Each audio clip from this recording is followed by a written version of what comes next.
High পিউদি, কেমন আছো? ভালো আছি। পিউদি, তোমার আমার কাছে হেয়ার স্ট্রেটনিং করে কেমন লাগলো? ভালো লেগেছে, খুবই ভালো লেগেছে। আর পিউদি, তুমি কোথা থেকে আসছো একটু বলে দাও। সুগন্ধা, চুচুড়া সুগন্ধা দিয়ে আসছি।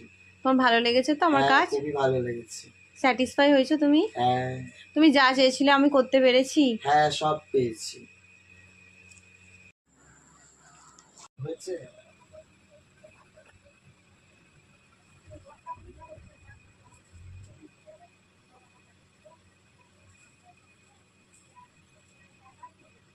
জুম কর। জুম করেছি।